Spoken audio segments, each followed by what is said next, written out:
Greetings, Devans. When the student is ready, the teacher arrives. What does this mean? It depends on what do you call as student and what do you call as teacher. We are all students of life, and life is our teacher. Whenever we are ready, the right kind of teachers will just appear in life, and the teacher can be anything. It's not just a person, it can be any aspect of life. It can be even the life incidents which will come and just teach you and go. That is why it is said that everyone has to learn their own lessons. Nobody can learn it for them. You may love your own people. You may be very compassionate about others. You might be of helping nature and want to help others. All those things are there.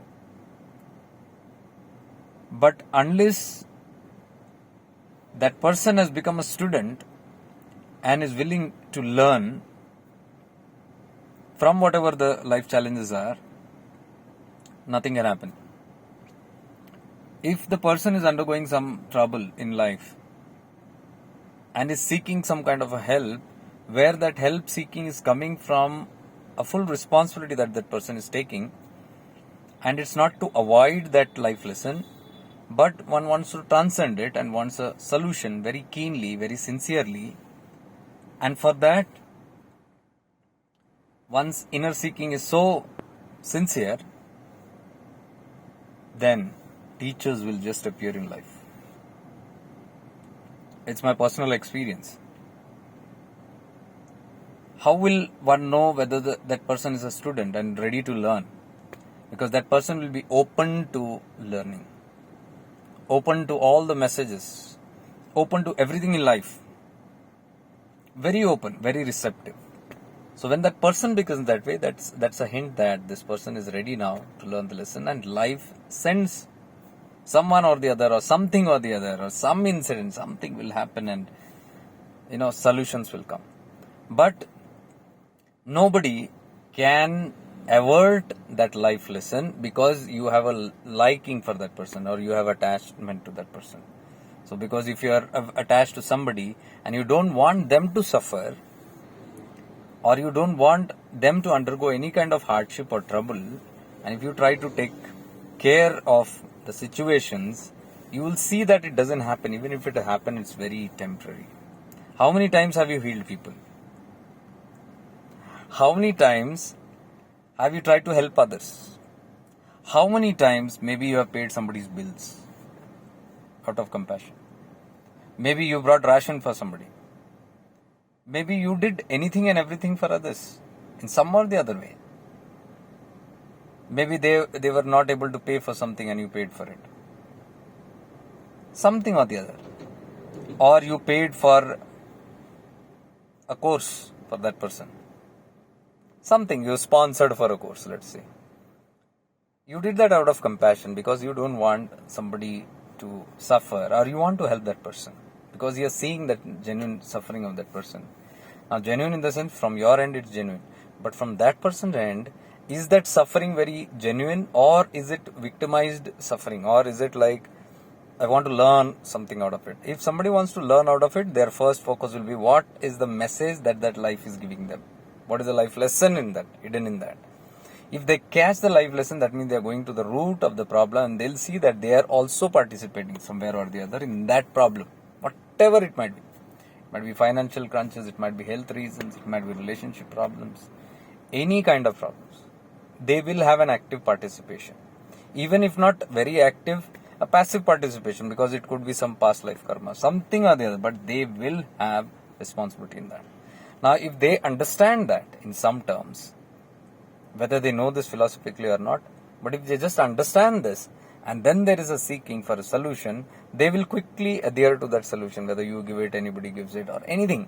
Anybody can come and teach. That is how it is mentioned as, when the student is ready, the teacher appears. For that, studentship is needed. Student means eager to learn, ready to learn. That is student. So if one doesn't become a student to life, even if the solutions are right in front of your face, you might still miss it. That's how Prakriti works. That's how life brilliantly works. So we all have limitations, dear ones. We all have our limitations in trying to help someone or do service or all these things. How many times you have seen? You have tried to heal somebody, you have tried to help somebody, and then within no time they are back to square one. They will reverse the disease, or they will reverse that kind of challenging situation. Something, they will come back to that. And then you will see where did it all go? Everything just went to ashes. Why?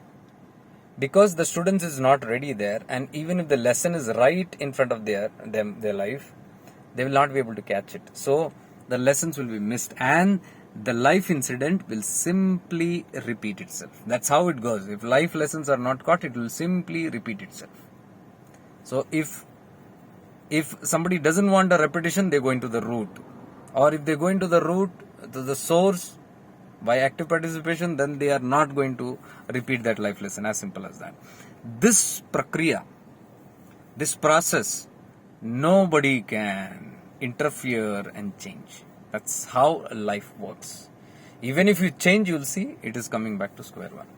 So, better than trying to just jump in and help as a savior somebody, it is better to educate them on this.